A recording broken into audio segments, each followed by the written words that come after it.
Bonjour à tous, j'espère que vous allez bien. Bienvenue pour ce nouveau numéro du petit exo de colle, aujourd'hui numéro 54. Et je vous propose ici un exercice assez intriguant sur les polynômes qui s'énonce ainsi. Vous avez deux polynômes dans ces crochets X qui sont non constants, tels que les racines de P sont les mêmes que les racines de Q et que les racines de P-1 sont les mêmes que les racines de Q-1. Alors cela permet de caractériser carrément les polynômes, c'est-à-dire que P égale Q. J'espère que ça vous intrigue quand même, comme énoncé, de se dire que connaître les zéros de P et de P-1 suffisent pour caractériser le polynôme entier. C'est quand même assez intriguant. Je tiens juste à signaler un truc important, c'est qu'il faut vraiment supposer que les polynômes sont non constants. D'accord? Parce que si vous travaillez avec des polynômes qui sont constants, vous pouvez tout de suite me donner un contre-exemple assez facile. Par exemple, si je prends polynôme P égale 2 et Q égale 3, bah, les zéros de l'un et de l'autre, c'est le vide. Les zéros du polynôme moins 1, donc 2 moins 1, ça fera 1, et 3 moins 1, ça fera 2. Donc les zéros, ça sera également des vides, des ensembles vides. Et donc, bah, P et Q ne sont pas égaux. 2 n'est pas égal à 3. Bon, voilà. Donc on peut facilement me donner un contre-exemple si on travaille avec des polynômes non constants. Constants. Mais là, c'est pour ça que j'insiste sur le fait que c'est important d'avoir supposé que c'est non constant. Essentiellement, le fait d'avoir supposé non constant, pour vous aider un tout petit peu pour démarrer, ça va impliquer que les zéros, les ensembles, sont non vides. D'accord? Donc le fait d'avoir ces ensembles qui sont non vides, ça va avoir une réelle influence sur la suite. Donc voilà, je pense en avoir dit suffisamment concernant cet exercice. J'ai une petite anecdote à raconter à la toute fin de l'exercice, car ouais, cet exercice est quand même a une petite histoire. Mais avant donc de vous parler de tout ça, j'aimerais vous inviter à tenter de résoudre cet exercice avant que je ne vous dise quoi que ce soit pour une résolution. On est parti? Allez, on est parti alors. Alors c'est pas... Vous allez voir que la résolution n'est pas si longue que ça, mais elle est quand même un peu astucieuse, hein, parce que bon, c'est pas si... Là, comme ça, c'est pas forcément évident de voir qu'est-ce qui se passe, d'accord? Alors peut-être que vous avez eu cette idée, et je pressens à mon avis que vous avez peut-être dû avoir cette idée, vous avez peut-être eu envie de regarder qu'est-ce qui se passe si je prends le polynôme R égale P moins Q. Et en effet, ce polynôme, il a quand même quelques petites bonnes propriétés, qui sont les suivants. Les zéros de P sont des zéros de R, les zéros de P-1 sont les zéros de R. D'accord? Donc, là, on voit déjà que les zéros, l'ensemble des zéros de R contient l'union des zéros de P et les zéros de P-2. Donc les zéros de P finalement et les zéros de P-1.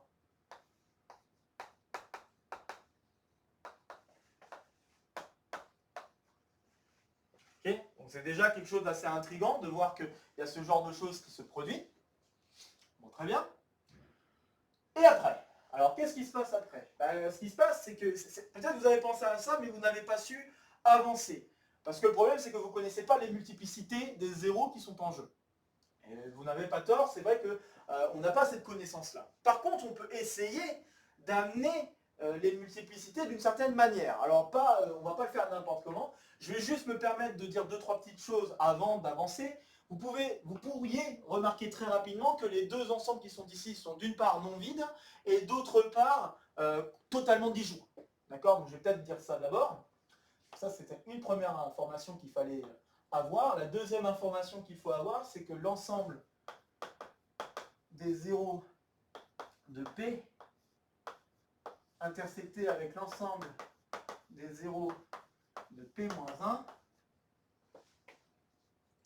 donc l'ensemble des zéros de P qui est non vide, l'ensemble des zéros de P-1 qui est également non vide par d'Alembert, c'est juste d'Alembert qu'il faut appliquer pour avoir ça. Et bien l'intersection de ces deux-là, c'est vide. C'est assez évident de voir que les deux ensembles ne peuvent pas avoir d'intersection. On ne peut pas avoir un 0 de P et un 0 de P-1. Sinon, le problème, c'est que ça serait que 1 égale 0 ou quelque chose du genre. Donc, c'est pas possible. Voilà, on a cette propriété-là. Et donc, oui, alors ce que je signalais, c'est qu'on ne connaît pas grand-chose concernant la multiplicité des zéros qui sont en jeu. Et on aimerait faire intervenir cette question de multiplicité. Et bien pour faire intervenir cette question de multiplicité, ce que je vais faire, c'est que je vais multiplier le polynôme R que j'ai sous la main et tenter de mettre en avant, de le multiplier donc R par un polynôme qui va me permettre de mettre en avant la question de multiplicité. Et pour cela, je vais regarder P'. Ça peut paraître très étrange, mais c'est exactement la bonne idée qu'il faut avoir, parce que maintenant que je vais connaître les multiplicités des zéros qui sont en jeu, je vais pouvoir dire que le polynôme va être divisible, donc le polynôme R fois P', là, ce polynôme-là va être divisible à la fois par P et par P-1, et comme les zéros sont distincts, ça veut dire qu'il va être divisible par P fois P-1. J'utilise, en d'autres termes, j'utilise quelque part le théorème de Gauss. Ok, alors si on pense comme ça, pourquoi penser à P'? Parce que si, je vais dire zeta, est un zéro de P de multiplicité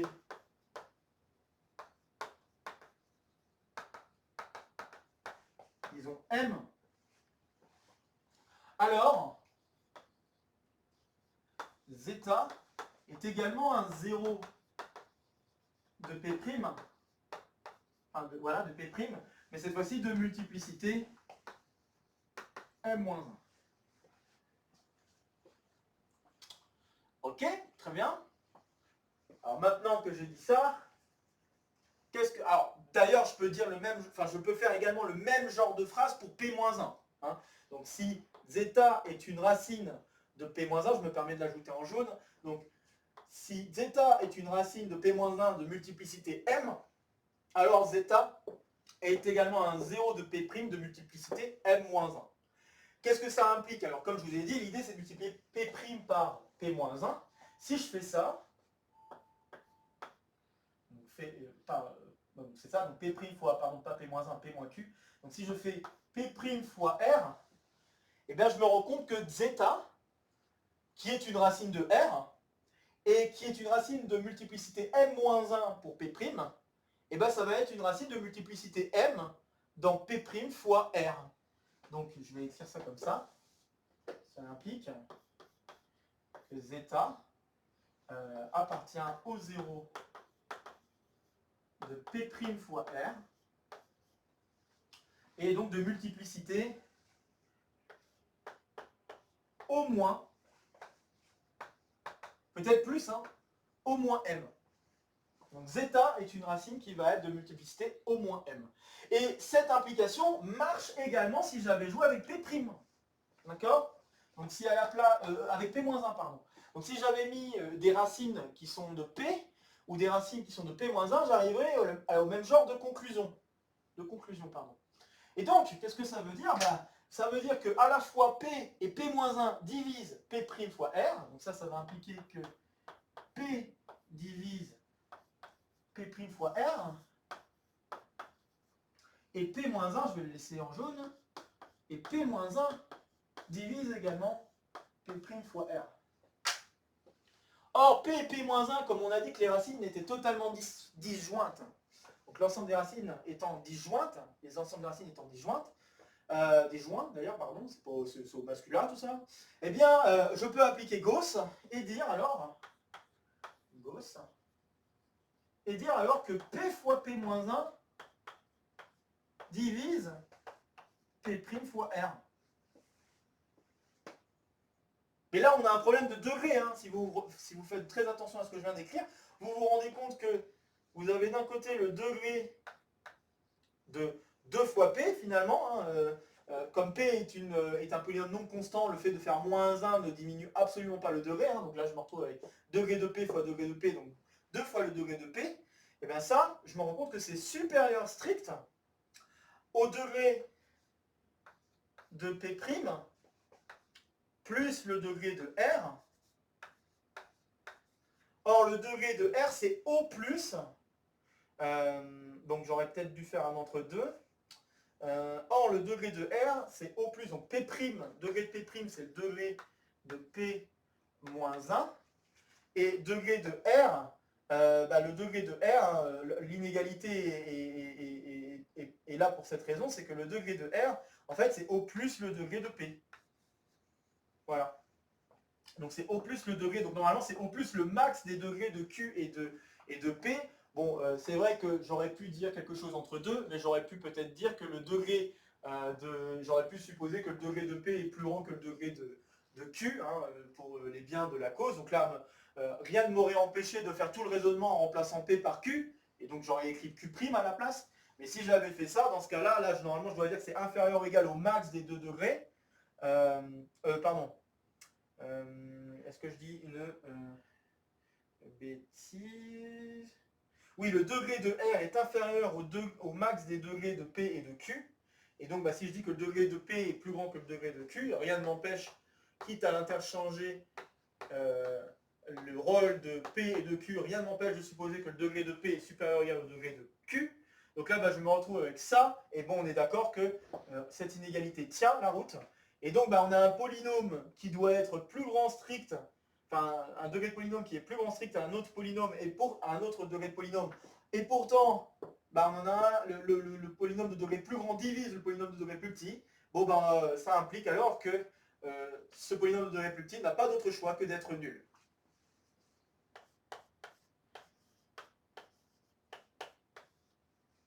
Or, P n'étant pas constant, P' est non nul.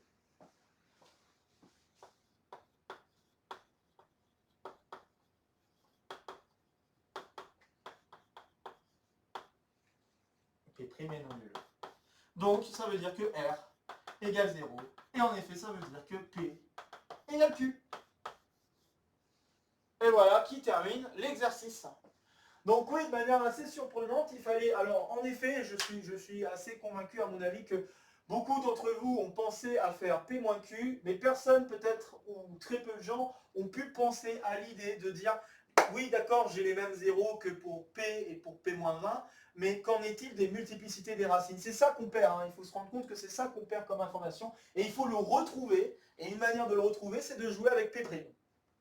Ça peut paraître assez étonnant, donc évidemment, on peut changer un tout petit peu le raisonnement, ou pardon, l'énoncé, en disant j'ai A et B, deux complexes distincts, et dire que les racines de P-A sont les mêmes que les racines de Q-A, les racines de P-B, c'est les mêmes que les racines de Q-B, j'aurai la même conclusion. Je pourrais très bien faire le même raisonnement en remplaçant 0 et 1 par A et B, deux nombres complexes distincts, j'aurais amené au même résultat final.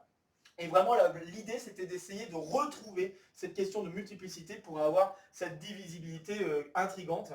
Et donc voilà, je pense que c'est un joli exercice. Et donc l'anecdote qui se trouve derrière, c'est que cet exercice, c'est une ancienne camarade de l'école normale supérieure, donc qui a passé l'agrégation avec moi, et qui avait proposé, donc on parlait d'Exode-Col à un moment donné, et qui m'avait proposé cet exercice, exercice qui est assez surprenant quand on le voit pour la première fois. Et c'est vrai que bon, on peut être assez perturbé parce que c'est pas le type de raisonnement dont on a l'habitude, hein, c'est pas un raisonnement si évident à mettre en place. Et donc je me suis dit que vous partagez cet exercice, vraiment je trouve que c'est un exercice quand même très, très, très surprenant, très intriguant. Et voilà, c'est l'occasion pour moi de lui passer le bonjour. Donc Galatée, si un jour tu vois cette vidéo, j'espère que tu seras contente de voir que je ne t'ai pas oublié.